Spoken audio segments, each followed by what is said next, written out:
গত এক মাসে সাভার থানার অধীনেই মহাসড়কে দুর্ঘটনায় প্রাণ হারিয়েছেন ১৫ জন। গত মাসে গড়ে প্রতি ২ দিনে একটি করে প্রাণ ঝরেছে সাভার মহাসড়কে। লাইনে বাস হয়েছে, সামনে থেকে মাইরে দিছে, উল্টে উল্টে পড়ে গেছিল। এমন একটা জায়গা, এখানে এদিক ওদিক থেকে আসা লাগে। আচ্ছা, আমরা যাওয়ার সময় সাবধানে যাবনি। যে রিক্সা গিলা উল্টা গিয়ে আরো বেদাল বাজায় আর কি। লোকাল বাসগুলোর যত্রতত্র থামানো, লেন না মেনে মহাসড়কে যাত্রী ওঠানামা, সাথে ব্যাটারি চালিত অটোরিকশার কোনো কিছুর তোয়াক্কা না করে উল্টো পথে চলাচলের ফলেই এমন দুর্ঘটনা বাড়ছে বলে মনে করেন সচেতন নাগরিক সমাজ। যানবাহনের শৃঙ্খলা আনার জন্য আরো আন্তরিক হতে হবে এবং যারা আমরা পথচারী আমরা আমাদেরও দায়িত্বশীল হতে হবে।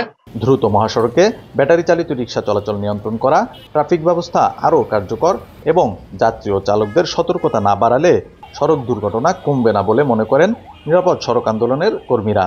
প্রতিদিন যেগুলো হচ্ছে এগুলো কোনো কেস মামলা হয় না, এগুলো কিন্তু ডাটার বাইরেই থেকে যায়। এটা আমরা কালেকশন করি, তো আমরা ধারণা করছি মোটামুটি এভারেজে একটা করে প্রতিদিন মৃত্যু হচ্ছে বা কম বেশি। মহাসড়কে দুর্ঘটনা রোধে কাজ করছে দাবি করেছে হাইওয়ে প্রশাসন, চেষ্টা করছে যাত্রী সহ চালকদের ট্রাফিক আইন মেনে চলাচল করাতে। এসব যেন ঘটনা না ঘটে আমরা আমাদের সাধ্য অনুযায়ী চেষ্টা করি।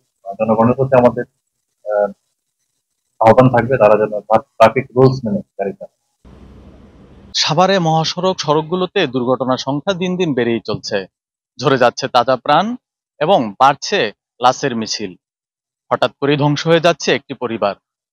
এরকম অনাকাঙ্ক্ষিত মৃত্যু কারোরই কাম্য নয়। তাই অতিসত্বর ঝিমিয়ে পড়া এই ট্রাফিক ব্যবস্থাকে চালু করে প্রয়োজনীয় ব্যবস্থা গ্রহণ করবেন কর্তৃপক্ষ, এমনটাই আশা করছেন সাভারের জনগণ এবং ভুক্তভোগীরা। আসাদুজ্জামান খায়রুল, সাভার, মাই টিভি।